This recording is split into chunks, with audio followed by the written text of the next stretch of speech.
Assalamualaikum warahmatullahi wabarakatuh. Perkenalkan, nama saya Fathar Pujangga, kelas 2B, NPM 19291048. Di sini saya akan menjelaskan tentang motorik dan teori belajar. Pembelajaran keterampilan gerak merupakan salah satu bagian dari pembelajaran pendidikan jasmani di sekolah, yang kepadanya dibebankan tanggung jawab untuk mencapai pembelajaran agar anak memiliki keterampilan gerak yang memadai. Keterampilan gerak merupakan kemampuan yang seharusnya dimiliki oleh siswa sebagai bekal dalam menjalani kehidupan sehari-hari.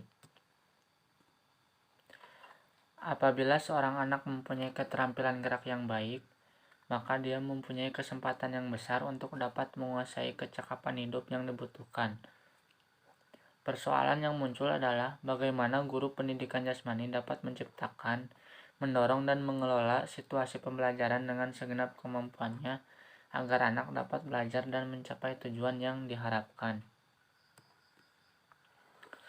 Untuk dapat mencapai tujuan pencapaian keterampilan gerak yang baik melalui pembelajaran pendidikan jasmani bukan merupakan upaya yang mudah. Hal ini disebabkan oleh pandangan sebagian orang terhadap pendidikan jasmani yang menurutnya hanya mendatangkan kelelahan saja.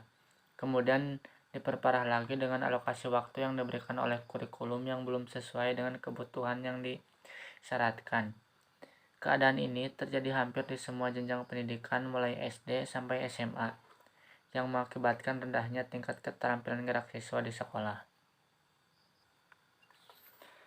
Pada dasarnya, belajar gerak merupakan suatu proses belajar yang memiliki tujuan untuk mengembangkan berbagai keterampilan gerak yang optimal secara efisien dan efektif. Seiring dengan itu, Schmidt menegaskan bahwa belajar gerak merupakan suatu rangkaian asosiasi latihan atau pengalaman yang dapat mengubah kemampuan gerak ke arah kinerja keterampilan gerak tertentu.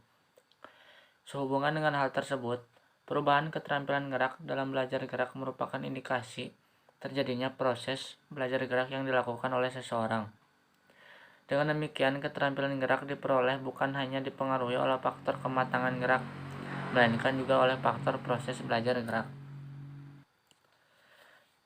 Salah satu contoh definisi belajar menurut beberapa ahli.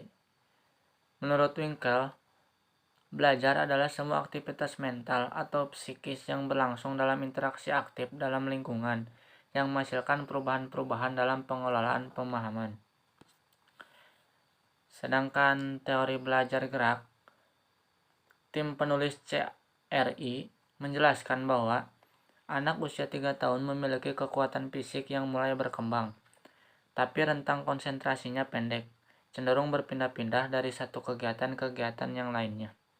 Meskipun memiliki rentang konsentrasi yang relatif pendek, mereka menjadi ahli pemecah masalah dan dapat memusatkan perhatian untuk suatu periode yang cukup lama. Jika topik yang diajarkan menarik bagi mereka, permainan mereka bersifat sosial dan sekaligus paralel. Pada usia ini, anak mengembangkan keterampilan motorik kasar dan melakukan gerakan fisik yang sangat aktif. Energi mereka seolah-olah tidak ada habisnya. Pada usia 5 tahun, rentang konsentrasi anak menjadi agak lama. Kemampuan mereka untuk berpikir dan memecahkan masalah juga semakin berkembang. Anak dapat memusatkan diri pada tugas-tugas dan berusaha untuk memenuhi standar mereka sendiri. Secara fisik, pada usia ini, anak sangat lentur dan tertarik pada senam dan olahraga yang teratur. Mereka mengembangkan kemampuan motorik yang lebih baik. Kegiatan-kegiatan seperti memakai baju, menggunting, menggambar, dan menulis lebih mudah dilakukan. Perkembangan motorik anak bisa dipantau dengan melakukan suatu tes. Tes yang umum dilakukan untuk memantau perkembangan motorik adalah tes Denver. Tes ini membagi perkembangan anak jadi 4, yaitu perkembangan personal sosial, perkembangan bahasa, serta perkembangan motorik kasar dan motorik halus adaptif. Perkembangan bayi akan diamati setiap 1 bulan sekali, sedangkan balita atau tepatnya setelah anak menginjak usia 2 tahun ke atas, cukup 3 bulan sekali. Tes Denver merupakan checklist untuk mempermudah pemantauan akan perkembangan anak, apakah anak sesuai dengan perkembangan usianya saat itu atau tidak. Selanjutnya, perkembangan motorik kasar dan motorik halus di berbagai usia. Pertama, usia 1-2 tahun, motorik kasar yaitu berjalan sendiri, naik tangga atau tempat yang lebih tinggi dengan merangkak, menendang bola ke arah depan, berdiri dengan satu kaki selama 1 detik, melompat di tempat, naik tangga atau tempat yang lebih tinggi dengan berpegangan, berjalan mundur beberapa langkah, menarik benda yang tidak terlalu berat.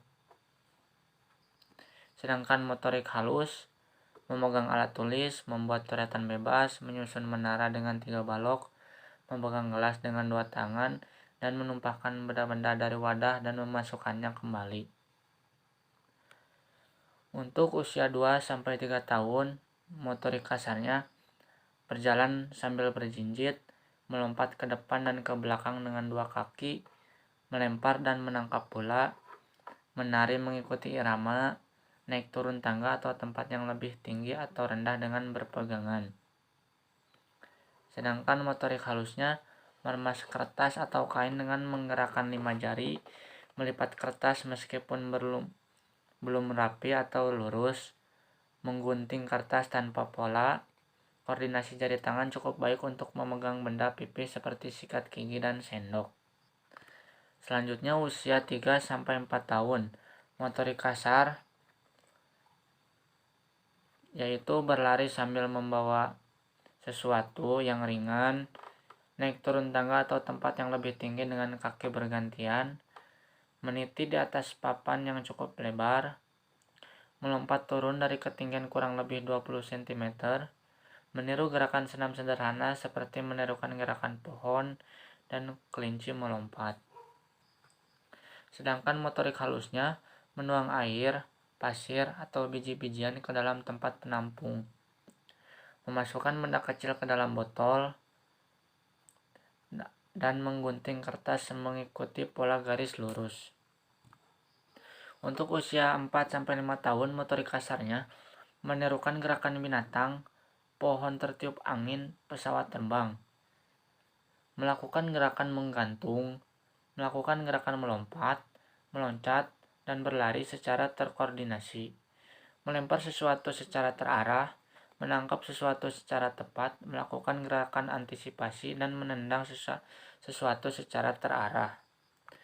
Sedangkan motorik halusnya membuat garis vertikal, horizontal, lengkung kiri atau kanan, dan miring atau lingkaran, menjiplak bentuk, mengkoordinasikan mata dan tangan untuk melakukan gerak yang rumit, melakukan gerakan manipulatif untuk menghasilkan suatu bentuk dengan menggunakan berbagai media. Selanjutnya usia 5-6 tahun.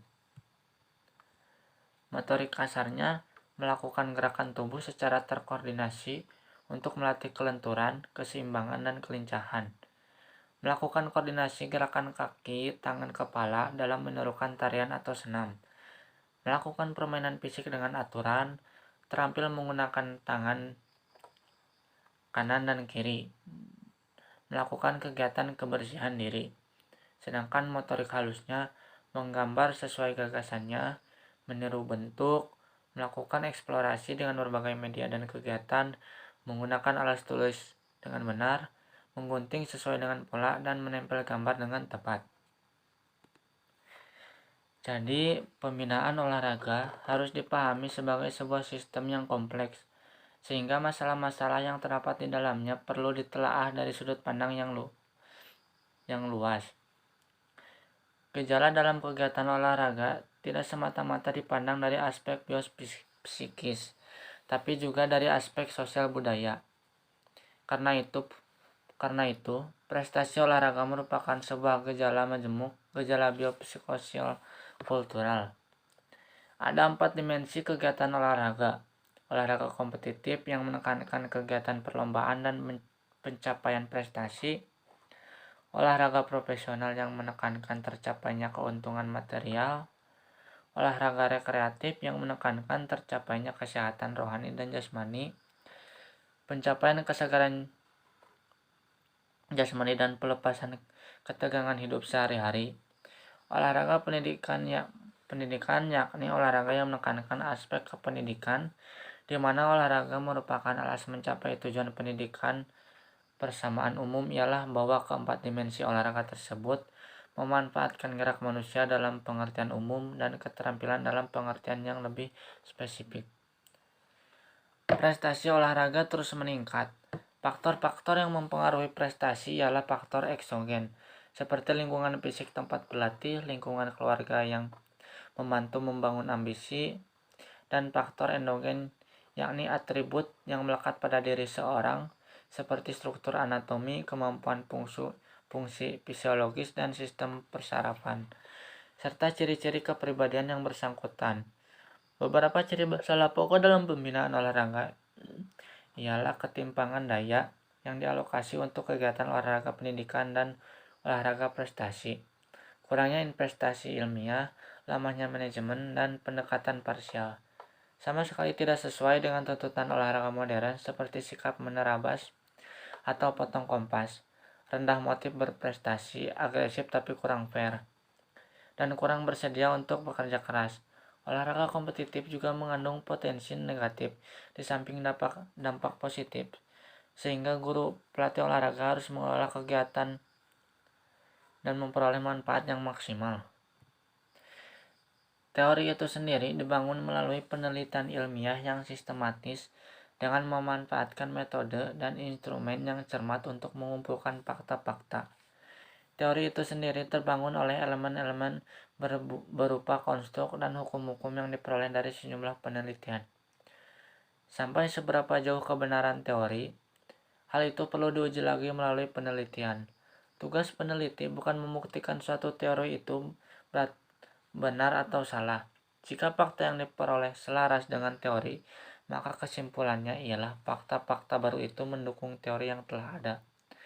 Sebaliknya, jika sejumlah fakta baru tak cocok dengan teori yang ada, maka teori lama itu tak dapat dipertahankan lagi kebenarannya.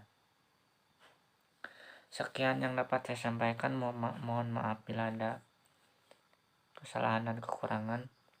Wabillahi taufiq wal hidayah.